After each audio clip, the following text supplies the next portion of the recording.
जी अस्सलाम वालेकुम, मैं हूं रऊफ क्लास और आपके सामने नया वीडियो लॉग के साथ हाजिर हूं। पहले तो दोस्तों को कहना था जिन्होंने अब तक चैनल को सब्सक्राइब नहीं किया चैनल को सब्सक्राइब करें। आज की जो स्टोरी है वो ब्रॉडशीट, वो अब उस पर रोज़ कोई ना कोई नई डेवलपमेंट सामने आ रही है, नए नाम आ रहे हैं, नए लोग आ रहे हैं और मेरा ख्याल है आपके लिए भी बड़ा मुश्किल हो रहा होगा कि इतनी सारी स्टोरी सुन के, खबरें ब्रेकिंग और बहुत सारे फैसले आ रहे हैं, डेली यहाँ पे डेवलपमेंट्स हो रही हैं और मेरा ख्याल कई नाम जब आते हैं तो आपके लिए भी फॉलो करना थोड़ा सा मुश्किल हो जाता है कि कब कौन सा करैक्टर था, क्या नाम था, क्या स्टोरी थी। अब आपने ब्रॉडशीट का नाम बहुत सारे पाकिस्तानी में पहली दफ़ा सुना होगा, फिर मूसवी साहब हैं वो आया वो छा गया, फिर इसके बाद जेम्स जेरी का नाम आ गया और फिर मुख्तलिफ डॉक्टर पेपर आ गए। कल फिर हमने देखा हुकूमत पाकिस्तान ने इस पर अपनी इंक्वायरी कमेटी बना दी जिसका सुप्रीम कोर्ट के वो कहते हैं जज जो है रिटायर किसी को उसका बनाया जाएगा।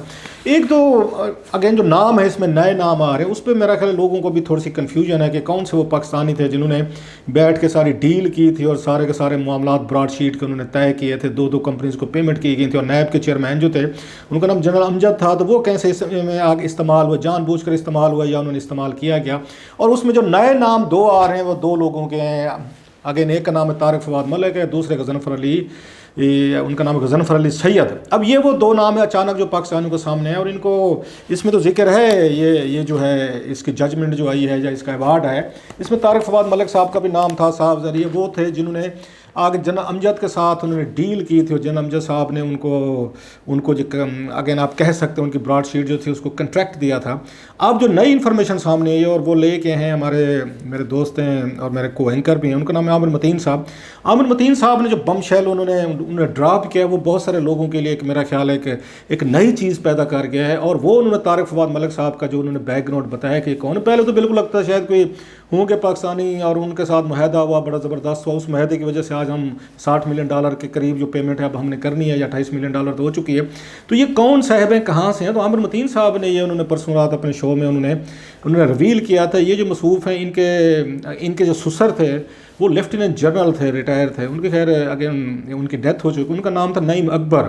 ये अटक के थे, तो नईम अकबर साहब ये उनके दामाद हैं तारिक फवाद मलिक साहब। और इसके साथ अब ये भी पता चलना शुरू इनके बारे में मज़ीद इन्वेस्टिगेशन की, कुछ स्टोरीज़ आ रही हैं, कुछ डॉक्यूमेंट्स हैं, कुछ ये सारी मैंने डिटेल बैठ के कोई 2-3 घंटे पढ़ने और समझने की कोशिश की है कि जिनकी वजह से हमें ये सारी इतनी बड़ी एक आज आपको पेनल्टी पड़ी है पाकिस्तान को। बंदे हैं क्या? ये पाकिस्तान एयरफोर्स में ये पायलट ऑफिसर थे तो वहाँ से भी डिसमिस हुए थे, कहा जा रहा है इन पे कोई डिफरेंट इन पे चार्जेस थे तो वहाँ से इनको निकाला गया था। खैर वो एक अलग कहानी। अब कहानी कहाँ से शुरू होती है सारी कि तारिक फवाद मलिक साहब है कौन और इन्होंने ब्रॉडशीट को कंट्रैक्ट जनरल अमजद साहब ने कैसे दे दिया। तो जनरल अमजद साहब को कैसे घेर घूर के ले गई थी पार्टीज जो है ना, उनको अमेरिका ले गई थी। इनका बेसिकली लिंक जो बांध रहा है तारिक फवाद मलिक साहब का वो यही बांध रहा है कि जनरल अमजद साहब जो थे उनकी जनरल नईम अकबर साहब से उनकी दुआ सलाम थी जैसे हर प्रोफेशन के लोगों के होती है। ये उस रेफरेंस से उनसे मिले थे। इससे पहले जो है अगेन आर्मी से डिसमिस होने के बाद लाहौर में गजनफर अली सैयद साहब का समाल एक वहाँ पे टेक्सटाइल वहाँ पे यूनिट था, ये वहाँ पे उसको मैनेज कर रहे थे। इससे पहले ये आके कंपनी बनाने या रन करने से पहले नैब के साथ मुआहदे से पहले जो ब्रॉडशीट ने किया ये आके मिले इनको जनरल साहब को, जनरल अमजद साहब को मिला है एंड ऑफ कोर्स उसी अपने ससुर के रेफरेंस से मिले। तो जनरल साहब को उन्होंने कहा जनाब कि आज आप कल क्योंकि अकाउंटेबिलिटी के बड़ा जोर शोर यहाँ पे चल रहा है तो क्यों ना कोई आप हैं आपके साथ एक हम मुआहदा करते हैं, इंटरनेशनल फार्म वगैरह हायर करते हैं तो आपको आके एसेट रिकवरीज में हम उसमें मदद देंगे। जनरल साहब उन दिनों आपको पता है बड़ा यहाँ शोर और बड़ा गोवा मचा हुआ था। जनरल साहब से बड़ी सारी लोगों को एक्सपेक्टेशन थी। अमजद साहब पता नहीं उन्होंने कौन से आसमान से तारे ला के आके लाने हैं, ज़मीन पे लाने। सो ये तय हुआ कि ठीक है जी आप हमें कोई प्रपोजल दें, बताएं क्या करें। वो जो है तारिक मलिक साहब जो हैं इनको लेके गए, तारिक फवाद मलिक साहब इनको अमेरिका लेके गए, वहाँ कोलोराडो में इनको लेके गए जी वहाँ पे चलें कुछ लोगों के मैं आपको सिस्टम दिखाता हूँ सारा। अब ये चीज़ें सामने आ रही हैं, सारा सिस्टम फेक था। वैसे ही इन्हें जनरल साहब को मुतासर करने के लिए उन्होंने वहाँ पे वक्ती तौर पर कुछ इन्होंने चीज़ें की थी। खैर जनरल साहब वहाँ पे अप्रैल 2000 में अमेरिका तशरीफ़ ले गए जनरल अमजद जो हैं और वहाँ पर जाके इनकी जेम्स, आप उनका नाम सुनो, जेम्स जेरी जो है उनका नाम आप सुन रहे होंगे, वो थे और डॉक्टर पेपर थे। इनकी मुलाकातें वहाँ से कराई गई और इनको बताया गया कि ये बड़े ज़बरदस्त वहाँ बड़ा सारा उनको दफ्तर दिखाया गया, लोग वगैरह सारे कुछ जो है उनको दिखाया गया। जनरल अमजद साहब बड़े मुतासर होकर वापस आए जी वाकई जिनके पास बड़ी कैपेसिटी है, पोटेंशियल है, ये हमें रिकवरी में मदद देंगे। वो आके ठीक है जी आप आएँ और हमारे साथ मुआहदा करें। अब मुआहदे से पहले ज़रूर है किसके साथ मुआहदा करें, कोई कंपनी एग्जिस्ट ही नहीं करती थी। तो फौरी तौर पर इन्होंने तारिक फवाद मलिक साहब जो हैं और उसके बाद जेरी जेम्स जो हैं और डॉक्टर पेपर जो हैं इन्होंने वहाँ पर जाके तकरीबन 100 हाँ, $100 की 2 कंपनियां बनी, एक ब्रॉड शीट के नाम से बनी, एक और उन्होंने नाम से बनाई। $200 में इन्होंने वहाँ पर रजिस्टर की। अब ये कब रजिस्टर हो रही हैं? ये हो रही है मई में। अप्रैल में जनरल अमजद साहब गए थे, वहाँ पे गए थे, अमेरिका गए थे, मुलाकातें की थी, वापस आए, उन्होंने इसको मई में रजिस्टर करवाया और जून में जनरल अमजद साहब ने उन डॉक्टर पेपर के साथ और इनके साथ बैठ के मुहदे किए ब्रॉड शीट के साथ, और जिसमें बड़ा कंट्रोवर्शियल मुहदा उन्होंने वो क्लास रखी थी 4.1 की कि अगर नैब जो है जो भी एसेट्स रिकवर करेगा वो बाहर से रिकवर ये उसमें मदद करेगी ब्रॉड शीट, या पाकिस्तान में नैब खुद करेगा उसमें 20% जो है वो उसको दिया जाएगा, जिसकी वजह से सारी पेनल्टी पाकिस्तान को पड़ी और उनको पैसे देने पड़ गए। ये मुहद हुआ। अब ज़रा इसकी आप इसकी टाइम लाइन देखें, इन्होंने कैसे किया। इन्होंने बैठ के एक उसमें ये अप्रैल में गए और मई में फिर इन्होंने अपनी कंपनी रजिस्टर करवाई, और साथ में इन्होंने जून में इनका मुहदा भी हो गया। इतनी जल्दी क्विक हो रहे थे बिकॉज, और मुहदे पे दस्तखत कर रहे थे वहाँ से जेम्स जेरी वगैरह के पार्ट पे, डॉक्टर पेपर पे। पाकिस्तान में इनको कंट्री उन्होंने आकर रिप्रेजेंटेटिव बना दिया इसको, तारिक फवाद मलिक साहब को, और वहाँ से अमजद साहब ने उस पर साइन किए, और फ़रूक आदम साहब जो थे उन्होंने उस पर काउंटर साइन किया या उन्होंने आके उनके बिहाफ पे किया। ये सारी चीज़ें हुई। इन द मीन वेल पता चला कि ज़्यादा एक्टिविटी नैब जो है ज़्यादा एक्टिव नहीं हो रहा था, क्योंकि जनाब मुशर्रफ साहब की डील्स होना शुरू हो गई थी, नवाज शरीफ साहब से भी हो गई, फिर इनकी एक्टिविटी दिलचस्पी इतनी नहीं रहेगी। आफ्ताब शेरपाव साहब को उन्होंने बड़ी कंसेशन दी क्योंकि उनको वापस लाना था जनाब मुशर्रफ साहब, उसके साथ भी डील शील हो रही थी। सो नैब इसमें एक्टिविटी में थोड़ा सा उसमें डिसइंटरेस्टेड हो गया, और ब्रॉड शीट ने भी कोई बाद में इतनी ज़्यादा इनको नाम नहीं दिया, अगरचे उनको टारगेट्स कुछ दिए गए थे कि ये 200 नाम है, आप इस पर काम करें, लेकिन नैब ने फिर बहाने बनाना शुरू कर दिया कि ब्रॉड शीट जो है कोई बड़ा इतना काम नहीं कर रहा था। जैसे मैंने कहा उनके पास कोई बहुत बड़ा सेटअप था नहीं, सारा तरीका यही बनाया गया था जो उन पर इल्ज़ामात लाग रहे नैब के उस दौर के अफसरों के, कि खुद ही इन्होंने बैठ के एक इन्होंने कंपनी बनाई और उसमें वो क्लास रखी कि जो नैब यहाँ पे शेयर इकट्ठा करेगा उसमें 20% देंगे। तो उससे लग रहा था कि नैब के कुछ अफसरान उसमें मुलविस थे और वो चाहते थे कि ये जो पैसे हम यहाँ पे इकट्ठे करते हैं इस कंपनी के ज़रिए हम बाहर ले जाएंगे, अपना अपना शेयर उसमें लगेंगे। ठीक है, वो खैर अक्टूबर 2003 में इन्होंने वो कर दिया, उसको डिज़ाल्व कर दिया इन्होंने, जो उनका मुहदा था उसके साथ इन्होंने टर्मिनेट कर दिया ब्रॉड शीट के साथ। खैर उस पर वो जो थे तारिक फवाद मलिक साहब तो थे, तो उन्होंने इनके साथ परसू किया रखा नैब को। उन्होंने कहा नहीं जनाब, हमारे खर्चे हुए थे साल का हमारा $1,10,000, $1,50,000 हमारे दफ्तर के खर्चे थे, हमारे एक्सपेंसेस से, हमने स्टाफ रखा हुआ था, पाकिस्तान में कोई दफ्तर बनाया हुआ था, हमें आप इसके पैसे दें क्योंकि आपने इसकी टर्मिनेशन कर दी है। अब ये बातचीत इसमें ये चल रही थी, इसमें दरमियान में तो इन्होंने जो इनकी वो जो थी ब्रॉड शीट थी उसको डिज़ाल्व कर दिया इन्होंने, क्योंकि अगेन काम तो था नहीं कोई उनके पास, अगेन जैसे मैंने कहा डूबियस किस्म के सारे काम हो रहे थे, वो डिज़ाल्व करके उन्होंने उसको लिक्विडेट कर दिया तकरीबन 2005 के बाद। ये कंपनी जो थी ना एक्टिव नहीं थी। अब इस बात का उनको पता नहीं था, ये दूसरे डॉक्टर पेपर थे, इन्होंने क्या काम किया, इन्होंने एक और वहाँ पे कंपनी को रजिस्टर्ड कर दिया, कोलोराडो में इन्होंने एक और कंपनी रजिस्टर्ड कर ली इसी ही नाम से। ठीक है जी, आप इसको नाम पे कर लें। Meanwhile they enter into negotiation with the NAB कि आप हमें इसके पैसे दें। तारिक फवाद मलिक साहब, जैसे मैंने कहा मिलिट्री बैकग्राउंड था, उनके लिए बड़ा आसान था यहाँ पे चीज़ें करना। खैर वो मिला के इनका तय हुआ जी ठीक है, हम आपको $1.5 मिलियन आपको देते हैं। इतनी देर में वो कंपनी डिज़ाल्व हो चुकी थी, जहन में रखे कंपनी ख़त्म हो चुकी थी, वो कंपनी नहीं थी। इन्होंने एक और कंपनी के नाम पे कोलोराडो में इन्होंने एक और कंपनी रजिस्टर करके उसके नाम पे क्लेम डाला हुआ था नैब के साथ। खैर इन्होंने उनको पेमेंट की आके तकरीबन मई जून में 2008 में इन्होंने इसको की, ये तारिक फवाद मलिक साहब की उन्होंने पेमेंट की, और जेम्स जेरी ने कहा कि आप ये मेरे बिहाफ पे ये पेमेंट जो है $15 लाख ये तारिक फवाद मलिक साहब को कर दें।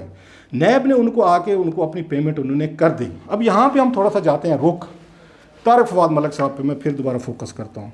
ये बड़ी इंटरेस्टिंग चीज़ है कि नैब ने किस बंदे को तारिक फवाद मलिक साहब को पेमेंट करो, आजकल वो कहाँ पे जाते हैं। इन्होंने इन द मीन मिल जब इनका कंट्रैक्ट ख़त्म हुआ तो तारिक फवाद मलिक साहब जो हैं इन्होंने एक यहाँ पे अपनी आगे बेगम साहिबा के साथ 2 हाउसिंग सोसाइटीज़ इन्होंने शुरू कर दी 2004 में 2005 में। ये मारगला जो पहाड़े हैं यहाँ पे, ये NWFP का जो एरिया है इसमें, ये हरीपुर में, इन्होंने वहाँ पे तकरीबन कोई आप कह सकते हैं 350-400 ये इन्होंने कनाल ज़मीन जो है ना वो ख़रीद ली, और तकरीबन कोई इन्होंने 150 लोगों से इन्होंने पैसे इकट्ठे किए, कोई 11-12 करोड़ रुपए के करीब, और इन्होंने कहा जी हम आपको किस्तों पे देंगे सारा के सारा, यहाँ फ्लैट्स बना के देंगे, घर बना के देंगे। उस पर रौला पड़ गया कि जनाब आप पहाड़ों पे कैसे घर बना रहे हैं, फ्लैट्स बना रहे हैं। उस पर सुओ मोटो ले लिया इन्होंने सुप्रीम कोर्ट ऑफ पाकिस्तान ने। इस पर इन्होंने क्या किया, दोनों मियाँ बीवी ने इन्होंने यहाँ से 11 करोड़ रुपये अपने निकलवाए और ये सीधे यहाँ से ये भाग के दुबई चले गए। इनके पीछे नैब ने, इसी नैब ने, अब ज़रा देखते हैं जो नैब इनके साथ मुहदे कर रहा था, उसी तारिक फवाद मलिक के खिलाफ इन्होंने यहाँ पे آ کے انکوائری شروع کر دی اور ان کے خلاف کمپلینٹس آنا شروع ہو گئی. جیسے میں نے کہا 150 لوگ تھے, وہ آ کے انہوں نے کہ ہمارا تو انہوں نے 11-12 کروڑ روپیہ لیا ہوا ہے. وہ پیسے انہوں نے بینک سے, اسلام آباد کے بلو ایریا بینک سے انہوں نے یہاں سے نکلوائے اور یہاں سے سیدھے چلے گئے دبئی. ان کے پیچھے انکوائری شروع ہو گئی, ٹھیک ہے, وہ اس کے بعد واپس نہیں ہے, سارا پیسہ جیسے میں نے کہا لے کے چلے گئے. اب انہوں نے ان پہ ریفرنس فائل کے کمپلینٹس ہو رہی تھی. جب نیب ان کے خلاف انکوائری کر رہا تھا, انویسٹیگیشن کر رہا تھا 2007 میں, جو اسی وقت تھی یہ سارا ان کے ساتھ سیٹلمنٹ ایگریمنٹ بھی طے ہو رہے تھے. ایک طرف نیب جو ہے اپنے یہ ملزم تھا, ان کا انویسٹیگیشنز ہو رہی تھی کہ فراڈ کر کے لوگوں سے بھاگے ہوئے تھے, دوسری طرف اسی سے ہی وہ مذاکرات بھی کر رہے تھے, اور پلس انہوں نے ان کو آ کے $15 لاکھ بھی دیا. اور جیمز جیری نے ان کو باقاعدہ وہاں سے ایک اتھارٹی لیٹر بھی دیا کہ یہ جو میرے جو $15 لاکھ ہیں میرے ساتھ سیٹلمنٹ جو ہو رہی ہے وہ آپ ان کو دے دیں, طارق فواد ملک صاحب کو دے دیں. تو نیب نے اپنے ہی ملزم کو, جس کے خلاف یہ 11 کروڑ کا یہ فراڈ کے انویسٹیگیشن کر رہے تھے, انہوں نے اسی کے اکاؤنٹ میں انہوں نے اس کو $15 لاکھ بھی پیمنٹ کر دی باقاعدہ. یہ ذرا سنتے ہیں یہ طریقے واردات اس پہ ہوتے کیا ہیں. یہ آپ آج تک ابھی تک ان کے خلاف ریفرنس بھی ہیں یہاں پہ. ابھی انہوں نے کیا ہے کہ ایک ان کا 2009 میں انہوں نے فائل کیا تھا انویسٹیگیشن کرنے کے بعد, پھر انہوں نے جا کے ایک ابھی ریسنٹلی ان کی سسٹر پہ کیا ہے کہ جو زمین انہوں نے وہ فریز کر دی تھی نیب نے, عدالت نے, انہوں نے اپنی سسٹر کو استعمال کرتے ہوئے طارق فواد ملک صاحب نے ان کو اتھارٹی لیٹر دے کے وہ جو فریز زمین تھی وہ بھی انہوں نے آگے کسی کو آگے بیچ کے کروڑوں پہ وہ بھی کما لیے اور وہ بھی لے کے دبئی نکل گیا. ان پہ ایک علیحدہ بھی انہوں نے 2018 کوئی ایک 2020 کے قریب ایک ان پہ نیا ریفرنس وہ بھی بنا ہوا ہے. سو ذرا دیکھتے ہیں کہ پوری فیملی جو ہے وہ کس طرح کے نیب کی ملزم کے طور پر, ان کو نیب ملزم کے طور پر بھی ٹریٹ کر رہے ہیں, پارٹنر کے طور پر بھی ٹریٹ کر رہے ہیں, سیٹلمنٹ بھی کر رہے ہیں, اور انہیں کو لاکھوں ڈالر ان کے اکاؤنٹ میں پے کر رہے ہیں. چلو یہاں تک بھی ہو گیا. اب ایک تیسری بات جو فواد ملک صاحب کی مزے کی چیز ہے وہ یہ ہے کہ یہ جو ابھی آیا فیصلہ آیا جس میں پاکستان کو تقریباً $60 یا $65 ملین کی پھکی پڑ گئی ہے, اس میں نیب نے انہی کو ہی, فواد ملک صاحب کو ہی اپنا انہوں نے آ کے وٹنس گواہ کے طور پر لندن کی کورٹ میں پیش بھی کیا ہے. اس میں انہوں نے جا کے گواہی بھی دی ہے, اور اس یہ گواہی میں بڑی مزے کی بات یہ اس میں لکھتے ہیں, کہتے ہیں کہ انہوں نے جج صاحب کو بتایا کہ جب ہم نے یہ بنائی تھی, یہ کمپنی بنائی تھی, تو جیمز جیری اور براڈ شیٹ کے پاس اتنی پوٹینشیل نہیں تھی کہ جتنے ان کو ٹارگیٹس دیے گئے تھے وہ میٹ کر سکتے, یا اتنے بڑے پیمانے پہ آپریشن کر سکتے اور حکومت پاکستان کو مدد کر سکتے. یہ وہاں پہ کہہ رہے ہیں, گواہی دے رہے ہیں کہ یہ براڈ شیٹ میں اتنی بڑی کیپیسٹی نہیں تھی. جب اتنی بڑی کیپیسٹی نہیں تو پھر آپ نے کیسے ان سے سیٹلمنٹ کی, کیسے ان پہ آپ نے ان کو تھریٹ کرتے رہے, ہمارے پہ سو کریں گے, آپ نے ہمارے ساتھ معاہدے غلط کیے ہیں, صحیح کیے ہیں. سو جناب یہ 3 چیزیں اس میں بڑی مزے کی آتی ہیں کہ کیسے انہوں نے اپنے آگے ملٹری بیک گراؤنڈ کا استعمال کیا, جنرل امجد صاحب اس میں استعمال ہوا, یا جان بوجھ کے انہوں نے سارا کچھ ان کو ڈیل دی. اس کے بعد وہ کنٹریکٹ کینسل ہوا, پلس ہم نے دیکھا انہوں نے 2 ہاؤسنگ سوسائٹیز بنا لی, اس میں 11-12 کروڑ روپیہ وہ لے کے اگین اس کے بعد دبئی بھاگ گئے. اور اس سے رہی صحیح کسر نیب نے اپنے ہی ملزم کو, اپنا ہی وہ جو ان کا اکیوز ہے, 2 ریفرنسز میں اکیوز ہے, اسی کو انہوں نے گواہ بنا کے وہاں لندن کی عدالت میں بھی پیش کیا ہے کہ یہ ہمارا گواہ ہے, ہمارے حق میں گواہی دے گا. یہ چیزیں جناب صرف پاکستان میں ہی ہو سکتی ہیں. اب ڈیفینیٹلی جب آپ نے اس کو راضی کیا ہوگا, طارق فواد ملک صاحب کو دبئی میں انہوں نے رابطہ کیا ہوگا, جائیں ہمارے اوپر کیس چل رہا ہے, براڈ شیٹ نے, انہوں نے موسوی اینڈ کمپنی نے کیا ہوا ہے, ہم نے تو آپ کو پیمنٹ کی ہوئی ہے, آپ ذرا جائیں بتا کے ان کو کنفرم کریں. تو انہوں نے بھی اس کے جواب میں یقیناً کہا ہوگا جی میں اگر آپ کی گواہی دینے جاتا ہوں, $15 لاکھ لیے ہوئے ہیں, تو اس کے بدلے مجھے کیا کنسیشن دیں گے. ڈیفینیٹلی نیب یہ کنسیشن دے سکتا ہے کہ ان کے وارنٹ نہ نکالے جائیں, گرفتار نہ کیا جائے, یہ پینڈنگ کیا جائے, یہاں پہ پڑے رہیں, فائلز ان کو دبا دی جائے. یہ کچھ نہ کچھ انڈرسٹینڈنگ تو ڈیفینیٹلی ہوئی تھی. طارق فواد ملک صاحب ایسے جو ہیں وہ دبئی سے گواہی دینے نہیں جائیں گے لندن کے جناب کہ ٹھیک ہے کہ میں آپ کا ملزم بھی ہوں, میں نے آپ کو جا کے بچانا بھی ہے, پینلٹی سے بچوں, میں کیوں بچوں, میرے پیسے دینے تھے, میرے سیٹل ہو گئے. سو یہ صرف پاکستان میں بھی ہو سکتا ہے جو کاروائی کی گئی ہے کہ یہاں سے جنرل امجد صاحب جاتے ہیں, اس میں اپریل میں وہ جاتے ہیں, 2000 میں امریکہ جاتے ہیں, اس کے بعد وہاں پہ ان ملاقاتیں ہوتی ہیں, مئی میں یہ کمپنی وہاں رجسٹرڈ ہو جاتی ہے, جون میں اس کو معاہدہ ہو جاتا ہے, اور 2003 میں اگر نئے لوگ آتے ہیں وہ اس کو اگر ٹرمینیٹ کر دیتے ہیں. یہ جو طارق فواد ملک صاحب ہیں یہ 2004-05 میں اپنی ہاؤسنگ سوسائٹی شروع کر دیتے ہیں, 11-12 کروڑ کا لے کے یہ دبئی فرار ہو جاتے ہیں. اتنی دیر میں نیب سے وہ لے لیتے ہیں, دوبارہ آ کے ان سے $15 لاکھ بھی لے لیتے ہیں, اپنے اکاؤنٹ میں ٹرانسفر کر لیتے ہیں. اور جب وہ نیب کے ملزم ہیں, اب ان کے خلاف 2 یہاں پہ ریفرنسز بھی چل رہے ہیں, فراڈ کے, ان کے چیٹنگ کے اور اس کے ایکسٹارشن کے, اور پلس وہ نیب کے جا کے لندن میں گواہ بھی بن جاتے ہیں اور نیب ان کی گواہی وہاں پہ پیش کرتا ہے. یہ کام میرا خیال صرف پاکستان میں ہو سکتا ہے. داد دینے سے طارق فواد ملک صاحب کو میں بڑا متاثر ہوا ہوں کہ کیسے انہوں نے اپنا بیک گراؤنڈ استعمال کرتے ہوئے بڑی کامیابی سے, وہ کہتے ہیں نا, اس نے کہا تھا, بالزاک نے کہا تھا نا, behind every great fortune there is a crime.